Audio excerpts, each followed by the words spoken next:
أشهد أن لا إله إلا الله وحده لا شريك له وأشهد أن محمدا عبده ورسوله। শ্রদ্ধেয় প্রিয় শ্রোতা মণ্ডলী, আজ আমি আপনাদের সম্মুখে যে বিষয়ে বর্ণনা করব তা হলো তাশাহুদ সম্পর্কে ইমামদের অভিমত। কোন ইমাম কি অভিমত পোষণ করেছেন? কারণ হলো আমরা ১,৫০০ বছর পরে পৃথিবীর বুকে আছি। হযরত নবী সাল্লাল্লাহু তাআলা আলাইহি ওয়াসাল্লাম আজ থেকে ১,৫০০ বছর পূর্বে আমাদের থেকে তিনি বিদায় নিয়েছেন। তো তিনি যে পবিত্র কোরআন ও হাদিস রেখে গিয়েছেন, তার শিষ্যমণ্ডলীগুলো তার জামানায় ছিল। তো ওই সময় তার কাছ থেকে যারা শিক্ষা লাভ করেছিলেন, তো রাবীরা বর্ণনা করার কারণে বিভিন্ন রাবীদের মধ্যে বিভিন্ন মতানৈক্য দেখা দিয়েছে। সেই ব্যাপারে বিভিন্ন মুহাদ্দিসিনে কেরাম বা ফুকাহায়ে আইম্মায়ে ফুকাহা এবং আইম্মায়ে মুফাসসিরিন, আইম্মায়ে মুজতাহিদিন, বিভিন্ন আইম্মাগণ বিভিন্নভাবে ইখতিলাফ করেছেন। সে বিষয়ে আপনাদের সম্মুখে তুলে ধরব। যেমন মনে করুন, নামাজের মধ্যে যে তাশাহুদ স্বাভাবিকভাবে আমরা পড়ি, আহলে সুন্নি ওয়াল জামাত পড়ে থাকেন। আহলে সুন্নি ওয়াল জামাতের ইমামদের মধ্যেও ইখতিলাফ আছে। আবার ওইরূপ বা অনুরূপ তাশাহুদ কিন্তু অন্য রাবীর বর্ণিত কিছু তফাৎ, কতগুলো শব্দের তফাৎ আহলে শিয়াপন্থীগণও পড়ে থাকেন। তো হযরতে আব্দুল্লাহ ইবনে মাসউদ রাদিয়াল্লাহু তাআলা আনহু বর্ণিত যে তাশাহুদ আছে, তো হযরতে আব্দুল্লাহ ইবনে মাসউদ রাদিয়াল্লাহু তাআলা আনহু বর্ণিত তাশাহুদকে আহলে সুন্নি ওয়াল জামাত আমল করেন এবং তার উপরে ইজমা হয়েছে। কিন্তু রাইসুল মুফাসসিরিন হযরতে ইবনে আব্বাস রাদিয়াল্লাহু তাআলা আনহু বর্ণিত যে তাশাহুদ রয়েছে, সেগুলি বেশিরভাগ শিয়ারা আমল করেন। তো তারা সেটাকে জোরদার দেন, কিন্তু আহলে সুন্নি ওয়াল জামাতের ফকীহগণ বা মুহাদ্দিসিনে কেরামগণ বা আসমাউল শাস্ত্রের মনীষীগণ এরা এটার উপরই জোরদার দেন। এছাড়া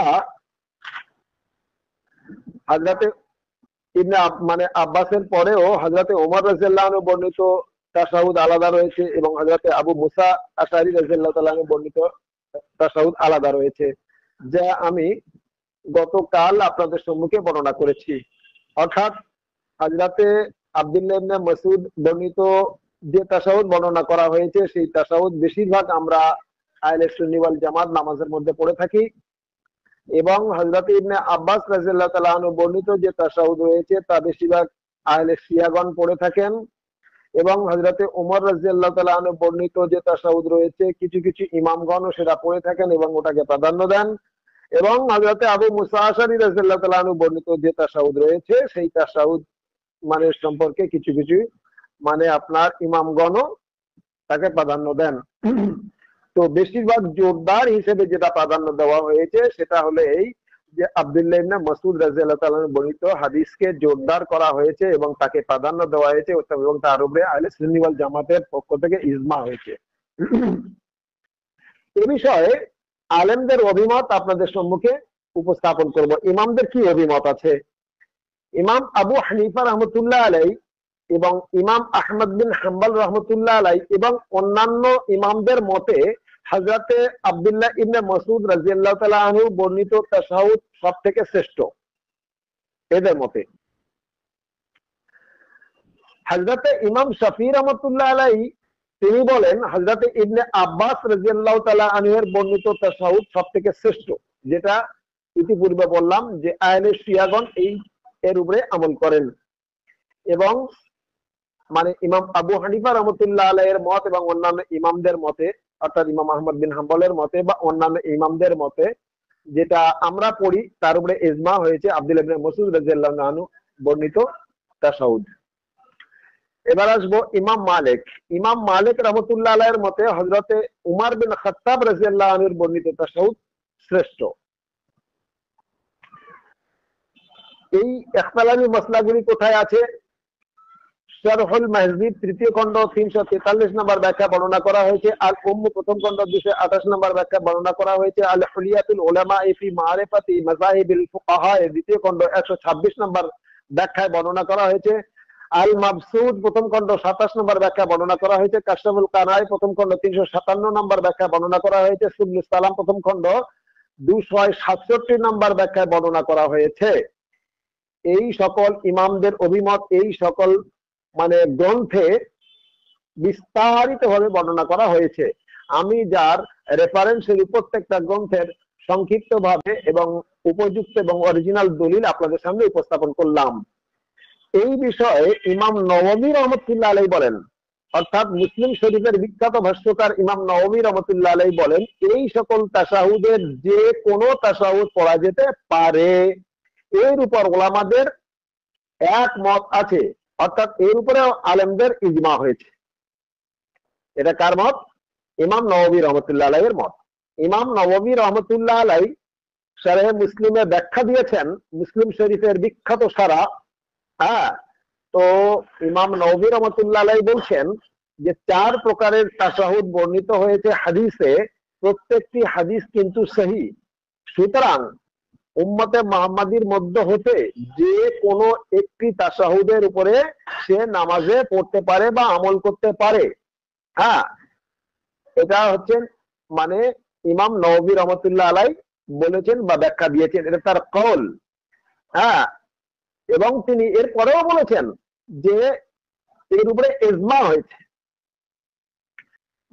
ওলামাদের ইজমা এর উপরে হয়েছে। ব্যাখ্যাটাই এসেছে শারহ মুসলিম দ্বিতীয় খণ্ড 354 নম্বর ব্যাখ্যায় তিনি বর্ণনা দিয়েছেন। তো অধিকাংশ আলেমদের মতে হযরত ইবনে মাসউদ রাদিয়াল্লাহু তাআলা আনহু বর্ণিত তাশাহুদ শ্রেষ্ঠ। অধিকাংশ আলেমরা আহলে সুন্নি ওয়াল জামাতের আলেমরা, শুধু অধিকাংশ পৃথিবীর অধিকাংশ আলেমরা বললে হবে না, আবার শিয়া থেকে বাদ যায়। তো আহলে সুন্নি ওয়াল জামাতের অধিকাংশ আলেমরা হযরত আব্দুল্লাহ ইবনে মাসউদ রাদিয়াল্লাহু তাআলা আনহু বর্ণিত তাশাহুদকে শ্রেষ্ঠ বলেছেন বা প্রাধান্য দিয়েছেন। কেননা হাদিসটি সহিহাইনের রওয়ায়াত থেকে প্রমাণিত। সহিহাইন বলতে বুখারী শরীফ এবং মুসলিম শরীফ। অন্যান্য হাদিসে যদিও বর্ণিত আছে, তন্মধ্যে যেহেতু ইমাম সহিহাইন বর্ণনা করেছেন, সেই হিসাবে অধিকাংশ আলেমগান বলছেন যে আব্দুল্লাহ ইবনে মাসউদ রাদিয়াল্লাহু তাআলা আনহু বর্ণিত তাশাহুদ শ্রেষ্ঠ। এবং এই হাদিসের রাবী এতটাই জোরদার যে দুই শাইখাইনের বর্ণিত হাদিসের শব্দগুলির মধ্যে কোনো গরমিল নেই, একই ভাবে বর্ণনা করেছেন। অর্থাৎ ইমাম বুখারী রাহমাতুল্লাহ আলাইহি তার হাদিস গ্রন্থে বুখারী শরীফে তাশাহুদ যেভাবে বর্ণনা করেছেন, তো একই শব্দ একই অর্থ, একই শব্দ একই অক্ষর একই বানান, একটা অক্ষর এদিক ওদিক নেই। ইমাম হাজ্জাজ বিন মুসলিম নিশাপুরী রাহমাতুল্লাহ আলাইহি সহিহ মুসলিম শরীফেও বর্ণনা করেছেন। অতি আশ্চর্যের বিষয় এই যে ইমাম বুখারী রাহমাতুল্লাহ আলাইহি বুখারার সামারকান্দে বাড়ি, আর ইমাম হাজ্জাজ বিন মুসলিম নিশাপুরী রাহমাতুল্লাহ আলাইহি হেজাজে বাড়ি।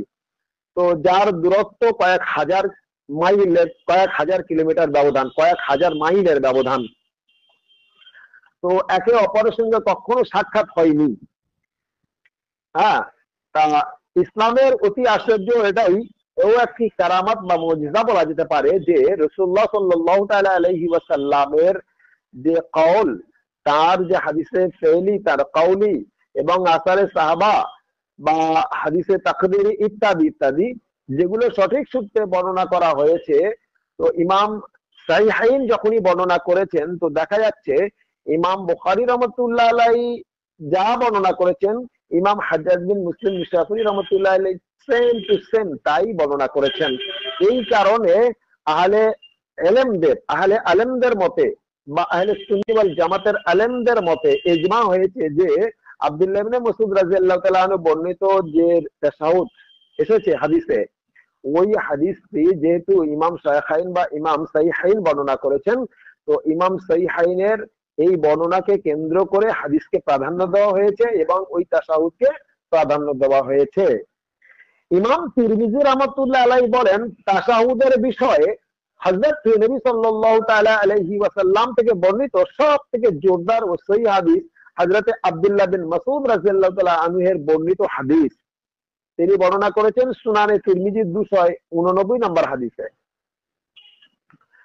289 নম্বর হাদিসের ব্যাখ্যায় ইমাম তিরমিজি রাহমাতুল্লাহ আলাইহি বলেছেন যে হযরতে আব্দুল্লাহ ইবনে মাসউদ রাদিয়াল্লাহু তাআলা আনহু বর্ণিত যে তাশাহুদ এসেছে ওই তাশাহুদটা সবথেকে জোরদার, ওই তাশাহুদটি পড়তে হবে এবং ওইটা সহিহ সূত্রে বর্ণনা করা হয়েছে। ইমাম মুসলিম রাহমাতুল্লাহ আলাইহি বলেন হযরতে ইবনে মাসউদ রাদিয়াল্লাহু তাআলা আনহু বর্ণিত তাশাহুদের উপর সবার ইজমা হয়েছে, অর্থাৎ সমস্ত আলেমদের, আহলে সুন্নি ওয়াল জামাতের আলেমদের একমত হয়েছে। বইটির নাম সুবুলুস সালাম, প্রথম খণ্ড 443 নম্বর ব্যাখ্যায় লেখা আছে। এ বিষয়ে ইমাম বাজ্জার রাহমাতুল্লাহ আলাইহি বলেন তাশাহুদের বিষয়ে আমার নিকট সব থেকে জোরদার ও সহিহ হাদিস হযরত ইবনে মাসউদ রাদিয়াল্লাহু তাআলা আনহু বর্ণিত হাদিস। কে বলছেন? ইমাম বাজ্জার রাহমাতুল্লাহ আলাইহি। ইনি বলছেন যে তাশাহুদ যে মানে চারখানা তাশাহুদ এসেছে, তো চার প্রকারের তাশাহুদের মধ্যে সব থেকে সঠিক এবং সহি এবং জোরদার হিসাবে হযরতে আব্দুল্লাহ ইবনে মাসউদ রাদিয়াল্লাহু তাআলা আনহু বর্ণিত তাশাহুদ। হ্যাঁ, কোথায় বর্ণনা করা হয়েছে? তুহফাতুল আওয়াজি ফি শারহ তিরমিজি দ্বিতীয় খণ্ড 185 নম্বর ব্যাখ্যায় এই বিষয়টা বর্ণনা করা হয়েছে। এই তাশাহুদকে কেন্দ্র করে আসমা রিজাল শাস্ত্রের অদ্বিতীয় মনীষী দুনিয়ার হাফেজ ইবনে হাজার আসকালানী রাহমাতুল্লাহ আলাইহি তিনি বলেন যে হযরতে আব্দুল্লাহ ইবনে মাসউদ রাদিয়াল্লাহু তাআলা আনহু বর্ণিত তাশাহুদ শ্রেষ্ঠত্বের ব্যাখ্যা দিয়েছেন, অর্থাৎ তিনি বলেছেন এটাই হচ্ছে শ্রেষ্ঠ, অন্যান্য তাশাহুদ থেকে শ্রেষ্ঠ বা অন্যান্য মানে রাবি বর্ণনাকারী রাবিদের থেকে এই তাশাহুদ শ্রেষ্ঠ, তিনি এটাকে প্রাধান্য দিয়েছেন। লিখেছেন কোথায়? ফাতহুল বারি ফি শারহ সহিহ বুখারী দ্বিতীয় খণ্ড 368 নম্বর ব্যাখ্যায় তিনি এই ব্যাখ্যাটা দিয়েছেন বা বর্ণনা করেছেন। নবাব সিদ্দিক হাসান খান ভূপালী রহমতুল্লাহ আলাইহি বলেন হযরতে আব্দুল্লাহ ইবনে মাসউদ রাদিয়াল্লাহু তাআলা আনহু বর্ণিত তাশাহুদের হাদিস সব থেকে জোরদার এবং সহি। বইটির নাম আর রাউজাতুন নাবিয়া প্রথম খণ্ড 249 নম্বর ব্যাখ্যায় তিনি এই ব্যাখ্যা দিয়েছেন। হ্যাঁ, ইমাম নবাব সিদ্দিক হাসান খান ভূপালী রহমতুল্লাহ আলাইহি তিনি ভারতবর্ষের একজন বিখ্যাত মুহাদ্দিস ছিলেন। ইনি মানে এই হাদিস যাচাই বাছাই করতে গিয়ে তিনি ব্যাখ্যা দিয়েছেন যে হযরতে আব্দুল্লাহ ইবনে মাসউদ রাদিয়াল্লাহু তাআলা আনহু বর্ণিত যে তাশাহুদ হাদিসে বর্ণিত হয়েছে ওটাই সবথেকে জোরদার এবং সবথেকে বেশি সহিহ, মানে উত্তম অতি উত্তমের ফয়সালা দিয়েছেন। শায়খুল হিন্দ আহলে হাদিসের বিখ্যাত আলেম আল্লামা আব্দুর রহমান মুবারকপুরী সাহেব, যিনি তুহফাতুল আহওয়াজি ফি শারহ তিরমিজির লেখক, মানে তিরমিজি শরীফের বিখ্যাত সারা লিখেছেন, ইমাম আব্দুর রহমান মুবারকপুরী সাহেব বলেন হযরতে ইবনে মাসউদ রাদিয়াল্লাহু আনহু বর্ণিত তাশাহুদের হাদিসে সমস্ত হাদিস থেকে জোরদার এবং সহিহ। বইটির নাম তুহফাতুল আহওয়াজি ফি শারহ তিরমিজি, তার নিজ লেখা, নিজের ব্যাখ্যা, নিজের সারা লেখা দ্বিতীয় খণ্ড 186 নম্বর ব্যাখ্যায় তিনি এই বিষয়ে বর্ণনা করেছেন। তো প্রিয় শ্রদ্ধেয় শ্রোতা মণ্ডলী, আপনাদের সম্মুখে তাশাহুদের যে ইখতিলাফ আছে বা ইমামদের যে মত আছে এবং বড় বড় আলেম ওলামা এবং ফকী মুহাদ্দিসিন মুফাসসিরিন মুআররিখিন মুজতাহিদিন এদের যে অভিমত তা আপনাদের সম্মুখে উপস্থাপন করলাম। এবারে আপনাদের সম্মুখে আমি মানে আরেকটি মাসলা নিয়ে আমি উপস্থাপন করব, তা হলো তাশাহুদে শাহাদাত আঙ্গুলের ইশারা। অর্থাৎ আমরা যারা নামাজ পড়ি, তো নামাজের সময় আমরা দ্বিতীয় মানে প্রথম বৈঠকে বা দ্বিতীয় বৈঠকে, প্রথম তাশাহুদে বা দ্বিতীয় তাশাহুদে আমরা যখন নামাজ তাশাহুদের বৈঠকে থাকি, ওই সময় হাতের আঙ্গুল, ডান হাতের শাহাদাত আঙ্গুল দিয়ে ইশারা করা হয়। এটা বেশিরভাগ আহলে হাদিসরা করেন, হাম্বলীরা করেন, শাফিঈরা করেন, কিন্তু হানাফি মাযহাবে সেটা করেন না। তো অনেকেই আবার করেন, আর অনেকেই অধিকাংশদের মতে করেন না এবং করা সেটা নিষেধ করা আছে। এই বিষয়ের উপরে ইখতিলাফ বা কি হাদিস আছে এই বিষয়ে আমি আপনাদের সামনে উপস্থাপন করব। হযরতে ইবনে উমর রাদিয়াল্লাহু তাআলা আনহু থেকে বর্ণিত হযরত রাসূলুল্লাহ সাল্লাল্লাহু তাআলা আলাইহি ওয়াসাল্লাম যখন তাশাহুদের জন্য বসতেন, ওয়াজাআ ইয়াদাল ইসরা আলা রাকবাতিহিল ইসরা ওয়াল ইমনা আলাল ইমনা ওয়া আকদা সালাসান ওয়া খামসিনা। অর্থাৎ তখন তিনি সাল্লাল্লাহু তাআলা আলাইহি ওয়াসাল্লাম নিজের বাম হাত বাম হাঁটুর উপর এবং নিজের ডান হাত ডান হাঁটুর উপর রাখতেন। অর্থাৎ তিনি যখন তাশাহুদের বৈঠকে বসতেন এবং 53 বার গুনতেন, অর্থাৎ কোন একটি দোয়া বা কিছু, এবং ওয়াইসাবা বা ইশারা বিআসাবিহি সাবাতে এবং শাহাদাত আঙ্গুল দিয়ে ইশারা করতেন। অর্থাৎ ডান হাতের শাহাদাত আঙ্গুল তিনি সোজা খাড়া করে ইশারা করতেন। আরেকটি রিওয়ায়াতে আছে ওয়াকাবাজা আসাবিহু কুল্লুহা ওয়া ইশারা বিল্লাতি তালিয়াল আবহামে। অর্থাৎ হযরত প্রিয় নবী সাল্লাল্লাহু তাআলা আলাইহি ওয়াসাল্লাম ডান হাতের আঙ্গুলগুলি বন্ধ করে নিতেন এবং যে আঙ্গুলে আংটি পরা ছিল সেই শাহাদাত আঙ্গুল দিয়ে ইশারা করতেন। এই যে হাদিসে বর্ণনা করা হয়েছে যে রাসূলুল্লাহ সাল্লাল্লাহু তাআলা আলাইহি ওয়াসাল্লাম যখন নামাজের মধ্যে যখন তাশাহুদের বৈঠক করতেন বসতেন, তখন ওয়াকাবাজা আসাবিহু কুল্লুহা ওয়া ইশারা বিল্লাতি তালি আল আবাহমে। অর্থাৎ হযরত প্রিয় নবী সাল্লাল্লাহু তাআলা আলাইহি ওয়াসাল্লামের ডান হাতের আঙ্গুলগুলি বন্ধ করে নিতেন, মানে মুঠো মারে যেমন এইরূপ ধরনের বন্ধ করে নিতেন, এবং যে আঙ্গুলে আংটি পরা ছিল অর্থাৎ ডান হাতের শাহাদাত আঙ্গুলে তার মোহরাঙ্কিত ওই আংটি পরানো ছিল। তো আংটির উপরে একটি পাথর ছিল যেটাকে মোহর পাথর বলা হয়। যখন উনি কোনো চিঠিপত্র লিখতেন সাহাবীদের দিয়ে, যারা লেখাপড়া জানতেন সেই সকল সাহাবীদের দিয়ে যখন কোনো চিঠিপত্র কোনো নাজির উজির কোনো বাচ্চা কোনো রাজা বা কারোর কাছে লেখা হতো, ইসলামের দাওয়াত দেওয়া হতো বা কোনো যে কোনো বিষয়ে বা যে কোনো ফয়সলা যে কোনো মাসওয়ারায় যখন লেখালেখি হতো, তো তখন তিনি সেই আঙ্গুলের আংটি মানে মানে ছাপ দিতেন, অর্থাৎ কালি লাগিয়ে দিয়ে মোহর করে ছাপ দিতেন এবং নিচে তার নাম লিখে দিতেন, যেটা হযরত মুহাম্মদ আরবি সাল্লাল্লাহু তাআলা আলাইহি ওয়াসাল্লামের মোহর এই লেগে গেল। অর্থাৎ এটা যেমন আমাদের বর্তমানে স্ট্যাম্প মারা হয়, এটা স্ট্যাম্প স্বরূপ ব্যবহার করতেন। তো ওই শাহাদাতে আঙ্গুলে ওই আংটিটি, ডান হাতের শাহাদাত আঙ্গুলে ওই আংটিটি পরা থাকতো। তো তিনি শাহাদাত আঙ্গুলে আংটি পরিধান করতেন। তো এখানে হাদিসে এসেছে যে সেই যে আঙ্গুলে আংটি পরা ছিল সেই শাহাদাত আঙ্গুল দিয়ে ইশারা করতেন। কি ইশারা করতেন? ইশারা বলতে কি বোঝায়? যে আমি নামাজ পড়ছি তোমরা দেখো, না আমার নামাজ চলছে, এরূপ না। ইশারা বলতে আল্লাহ এক ও অদ্বিতীয়, তিনি ওই শাহাদাত আঙ্গুল, যে শাহাদাত মানে সাক্ষী দেওয়া। কিসের সাক্ষী? যে সাদু আল্লাহ ইলাহা ইল্লাল্লাহ, আমি সাক্ষ্য দিচ্ছি আল্লাহ এক ও অদ্বিতীয়। উনি ওই সময় যখন বলতেন, মুখে বলতেন, তার মুখ দিয়ে উচ্চারিত হতো কিন্তু তার হৃদয়ে বলতেন।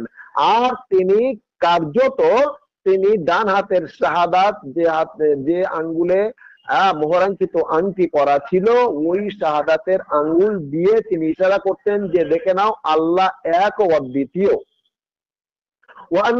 মানে ওয়াশহাদু আন্না মুহাম্মাদান আবদুহু ওয়া রাসূলুহু, এবং তিনি নিজেই সাক্ষী দিতেন, যেহেতু আল্লাহ তাআলা তার এই সাক্ষী দিতে নিজে বলেছেন যে মুহাম্মদ সাল্লাল্লাহু আলাইহি ওয়াসাল্লাম তুমি নিজেকে নিজেই সাক্ষী দাও, ওয়াশহাদু আন্না, এবং আমি আরো সাক্ষী দিচ্ছি অবশ্যই অবশ্য মুহাম্মাদান আবদুহু ওয়া রাসূলুহু, মুহাম্মদ সাল্লাল্লাহু তাআলা আলাইহি ওয়াসাল্লাম আল্লাহ তাআলার মানে বান্দা এবং রাসূল। এই সাক্ষী যখন দিতেন তো তিনি সেই সময় ডান হাতের শাহাদাত আঙ্গুল, যে আঙ্গুলে মানে মোহর আংটি পরা থাকতো, সেই আঙ্গুল তিনি সোজা উঁচু করে খাড়া করে ইশারা করতেন। হ্যাঁ, হাদিস এসেছে আহমদ শরীফ দ্বিতীয় খণ্ড 65 নম্বর হাদিস, মুসলিম শরীফ 913 নম্বর হাদিস, কিতাবুল মাসাজিদ ওয়া মাওয়াদিউস সালাতা বাব সিফাতুল জুলুসে ফিস সালাতে, মুয়াত্তা ইমাম মালিক প্রথম খণ্ড 88 নম্বর হাদিস, মুসান্নাফ ইবনে আব্দুর রাজ্জাক 46 নম্বর হাদিস, নাসাই তৃতীয় খণ্ড 36 নম্বর হাদিস, বাইহাকী দ্বিতীয় খণ্ড 130 নম্বর হাদিস। এই সকল হাদিস গ্রন্থে যে বিষয়টি আমি বিস্তারিতভাবে ব্যাখ্যা দিয়ে আপনাদের সামনে উপস্থাপন করলাম, ওই সকল হাদিসে ওই বিষয়ে বর্ণনা করা হয়েছে, ওই হাদিস এসেছে। হযরত ওয়াইল বিন হুজর রাদিয়াল্লাহু তাআলা আনহু থেকে বর্ণিত রওয়ায়াতে আছে, ওয়া কাবাজা সিনতাইনে ওয়া হালাকা হালাকাতুন ওয়া ইশারা বিসসাবাতে, অর্থাৎ হযরত প্রিয় নবী সাল্লাল্লাহু তাআলা আলাইহি ওয়াসাল্লাম দুটি আঙ্গুল বন্ধ করে নিতেন, হালকা করে হালকা করে নিতেন এবং শাহাদাত আঙ্গুল দিয়ে ইশারা করতেন। অর্থাৎ নামাজে যখন হযরত প্রিয় নবী সাল্লাল্লাহু তাআলা আলাইহি ওয়াসাল্লাম নামাজের মধ্যে যখন তাশাহুদের জন্য বসতেন, সে প্রথম তাশাহুদ হতে পারে বা লাস্ট তাশাহুদ হতে পারে। প্রথম তাশাহুদ মানে 4 রাকাত ওয়ালি নামাজের 2 রাকাতে বসতে হয় এবং চতুর্থ রাকাতে গিয়ে বসতে হয়। আর শুধু 2 রাকাতের নামাজ হলে তো 2 রাকাতের পরে বসতে হয়, ওটা প্রথম এবং ওটাই শেষ। আর 4 রাকাত ওয়ালি নামাজ হলে দ্বিতীয় মানে প্রথম বৈঠকটা, প্রথম তাশাহুদটা হচ্ছে প্রথম, আর দ্বিতীয় মানে দ্বিতীয়বারের তাশাহুদটা হচ্ছে ওইটা দ্বিতীয়, ওইটা তৃতীয়, ওইটাই শেষ, ওটাই সব। তো যাই হোক, তিনি যখন তাশাহুদের জন্য বসতেন তখন শাহাদাতের আঙ্গুল দিয়ে ইশারা করতেন। হাদিসটি বর্ণনা করেছেন কে? হযরত ওয়াইল বিন হুজর রাদিয়াল্লাহু তাআলা আনহু। ওয়াইল বিন হুজর রাদিয়াল্লাহু তাআলা আনহু বর্ণিত হাদিসটি এসেছে সহিহ আবু দাউদ 666 নম্বর হাদিস, কিতাবুস সালাত, বাবুল ইশারাত ফি তাশাহুদে, সুনানে আবু দাউদ 726 নম্বর হাদিস, মুসান্নাফ ইবনে আব্দুর রাজ্জাক 3080 নম্বর হাদিস, বাইহাকী দ্বিতীয় খণ্ড 139 নম্বর হাদিস। এই সকল হাদিস গ্রন্থে হযরত ওয়াইল বিন হুজর রাদিয়াল্লাহু তাআলা আনহু বর্ণিত হাদিসে, বর্ণিত রওয়ায়াতে ওই বিষয়টি এসেছে যে হযরত রাসূলুল্লাহ সাল্লাল্লাহু তাআলা আলাইহি ওয়াসাল্লাম যখন নামাজ পড়তেন, নামাজে যখন তাশাহুদে বসতেন, ওই সময় তিনি সাল্লাল্লাহু তাআলা আলাইহি ওয়াসাল্লাম তার ডান হাতের শাহাদাত আঙ্গুল, যে আঙ্গুলে তিনি মানে মোহর আংটি পরিধান করতেন, সেই আঙ্গুল দিয়ে তিনি আল্লাহ এক ও অদ্বিতীয় হওয়ার ব্যাপারে তিনি ইশারা করতেন এবং সাক্ষী দিতেন, এবং তার সাল্লাল্লাহু আলাইহি ওয়াসাল্লাম সম্পর্কেও সাক্ষী দিতেন যে আল্লাহ এক ও অদ্বিতীয় এবং আমি মুহাম্মদ সাল্লাল্লাহু তাআলা আলাইহি ওয়াসাল্লাম আল্লাহর রসুল, অর্থাৎ তিনি আমাকেই রসুল করেছেন। আমি সেই মুহাম্মদ সাল্লাল্লাহু আলাইহি ওয়াসাল্লাম সম্পর্কে সাক্ষী দিচ্ছি, সেই মুহাম্মদ রাসূলুল্লাহ সাল্লাল্লাহু আলাইহি ওয়াসাল্লামকে সাক্ষী দিচ্ছি যে মুহাম্মদ রাসূলুল্লাহ সাল্লাল্লাহু আলাইহি ওয়াসাল্লামকে আল্লাহ তাআলা রসুল করেছেন। তিনি নিজেই সাক্ষী দিতেন এবং সেটা শেখানো হয়েছিল বা শিখেছিলেন বা দেখেছিলেন সমস্ত সাহাবীরা। তার কারণ যে সকল সাহাবীরা এরকম ধরনের বর্ণনা করেছেন, কারণ হাদিসে পরিষ্কার আছে যে রাসূলুল্লাহ সাল্লাল্লাহু তাআলা আলাইহি ওয়াসাল্লাম বলেছেন, সাল্লু রাআইতুমুনি কামা উসাল্লি, তোমরা ওইরূপ নামাজ পড়ো যেমন আমাকে পড়তে দেখছো। অর্থাৎ হযরত নবী করিম সাল্লাল্লাহু তাআলা আলাইহি ওয়াসাল্লাম যখন নামাজের মধ্যে নিজের শাহাদাত আঙ্গুল দিয়ে ওইরূপ ইশারা করতেন, তো সাহাবীরা সাহাবিয়া কেরাম রাদিয়াল্লাহু তাআলা আলাইহিম আজমাইনগণ দেখেছেন, যেহেতু এটা তার হাদিসে ফেলি ছিল, রাসূলুল্লাহ সাল্লাল্লাহু তাআলা আলাইহি ওয়াসাল্লাম আমল করতেন এবং এই বিষয়ের উপরে হাদিসে কাউলিও রয়েছে। তিনি তার হাদিসে ফেলি এবং হাদিসে কাউলি এবং হাদিসে তাকরিরি বা হাদিসে আসর সবকিছু বর্ণনা করা হয়েছে। হযরত রাসূলুল্লাহ সাল্লাল্লাহু তাআলা আলাইহি ওয়াসাল্লাম তাশাহুদ পড়ার সময় স্বীয় শাহাদাত আঙ্গুল দ্বারা ইশারা করতেন এবং বলতেন, লাহা আসাদ্দু ওয়ালা শাইতানে মিনাল হাদিদ।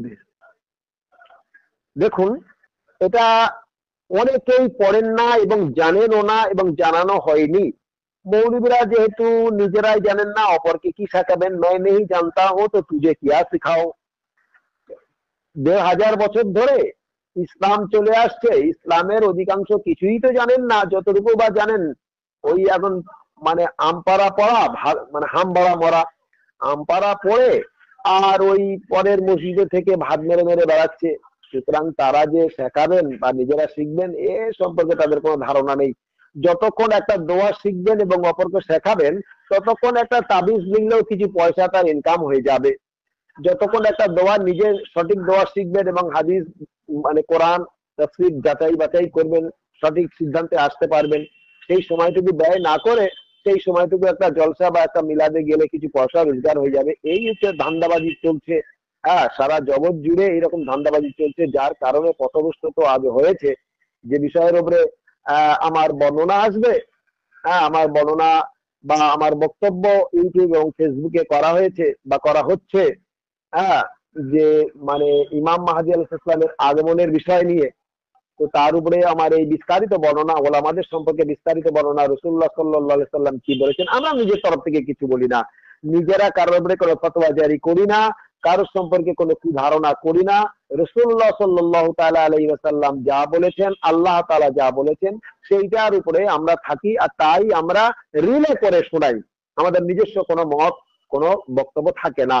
তো যাই হোক, হযরত রাসূলুল্লাহ সাল্লাল্লাহু তাআলা আলাইহি ওয়াসাল্লাম যখন তাশাহুদ পড়ার সময় স্বীয় শাহাদাত দ্বার আঙ্গুল দ্বারা ইশারা করতেন, যে আমরা এমনি যখন ইশারা করি আর ওই দোয়াটা পড়ি, তো ওই দোয়ার সাথে সাথে তিনি এটাও পড়তেন, লাহা আসাদ্দু আলা শাইতান মিনাল হাদিদ। এই দোয়াটির অর্থটা শুনে নিন, এই আঙ্গুল লোহার থেকে বেশি শক্ত হয়ে শয়তানকে ক্ষতি করে। কে বলছেন?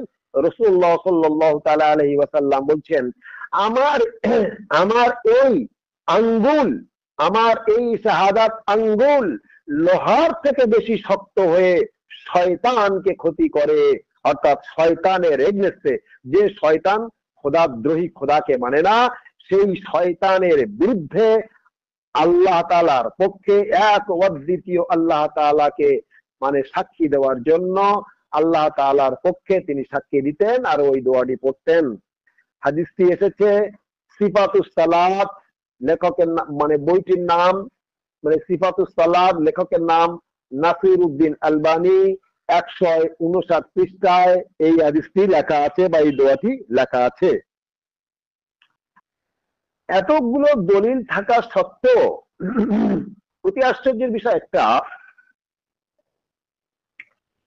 এত মানে এতগুলো হাদিস, যে আপনাদের সম্মুখে এতগুলো দলিল পেশ করলাম, এরপরেও কাঠ হুজ্জতে কিছু মৌলবী আছে, তারা ইমাম আবু হানিফা রহমতুল্লাহ আলাইহির নাম করে কিছু মানে মাসলা মাসাইল বর্ণনা করেছেন।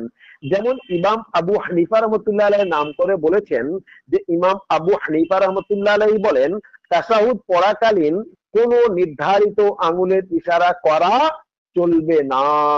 দেখুন, আশ্চর্যের বিষয় হলো এটা, এতগুলো দলিল, এতগুলো সহিহ হাদিস, এতগুলো কওল, মানে এতগুলো হাদিসে ফেলি এবং কওলি আপনাদের সম্মুখে উপস্থাপন করলাম, তা সত্ত্বেও কাঠুজ্জুতে কিছু মৌলবী আছে, গোড়া মৌলবী এবং মৌলবাদ মৌলবী, যাদের শিক্ষা দীক্ষা এত কম যে মানে ভাষায় বলাও, মানে আমরা ভাষায় প্রকাশ করতে পারছি না, যে এত সুন্দর এবং সহি দলিল, এতগুলি দলিল, এত হাদিস, হ্যাঁ এত তাফসীর, এত ফিকহ, মানে এত দলিল থাকা সত্ত্বেও যে দলিলগুলি আমি আপনাদের সামনে উপস্থাপন করলাম, তা সত্ত্বেও ইমাম আবু হানিফা রহমতুল্লাহ আলাইহির নাম করে বলা হয়েছে নাকি ইমাম আবু হানিফা রহমতুল্লাহ আলাইহি বলেছেন তাশাহুদ পড়াকালীন কোন নির্ধারিত আঙ্গুলের ইশারা করা চলবে না, সেটাই শাহাদাত আঙ্গুল হোক বা অন্য কোনো আঙ্গুল হোক, যে কোনো একটি নির্ধারিত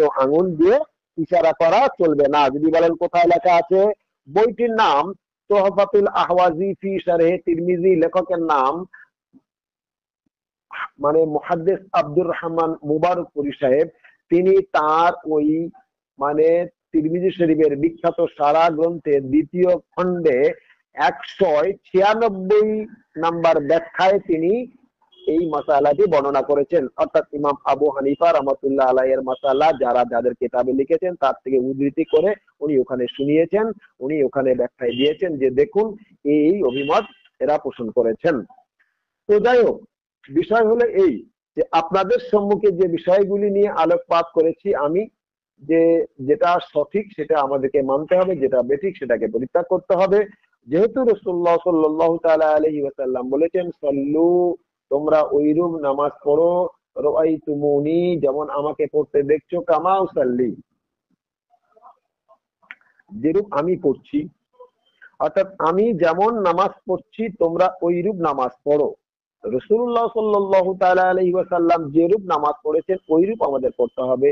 কোন মৌলবীর কথা মতো যদি আমরা নামাজ পড়ি তা এটা খোদার নামাজ হবে না, মৌলবীর নামাজ হবে, শিরক হয়ে যাবে, ইবাদত হবে না, বরং জুহমতে পরিণত হবে।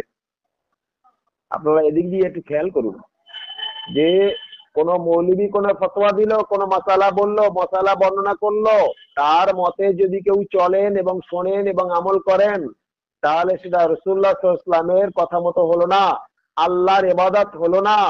আল্লাহ তাআলার মানে ইবাদতের পরিবর্তে শয়তানের ইবাদত হলো বা মৌলবীর ইবাদত হলো, তাহলে শিরক হয়ে যাবে, গুনাহে কবিরা হবে, ঈমান চলে যাবে, কুফরি হওয়ার সম্ভাবনা থাকে।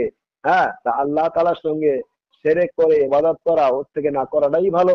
আল্লাহ তাআলা আমাদের প্রত্যেকে তৌফিক দান করুক, যেন আমরা প্রত্যেকে রাসূলুল্লাহ সাল্লাল্লাহু তাআলা আলাইহি ওয়াসাল্লামের যে ইবাদত সঠিক সূত্রে যেন সেটা জেনে সেই ইবাদত করতে পারি।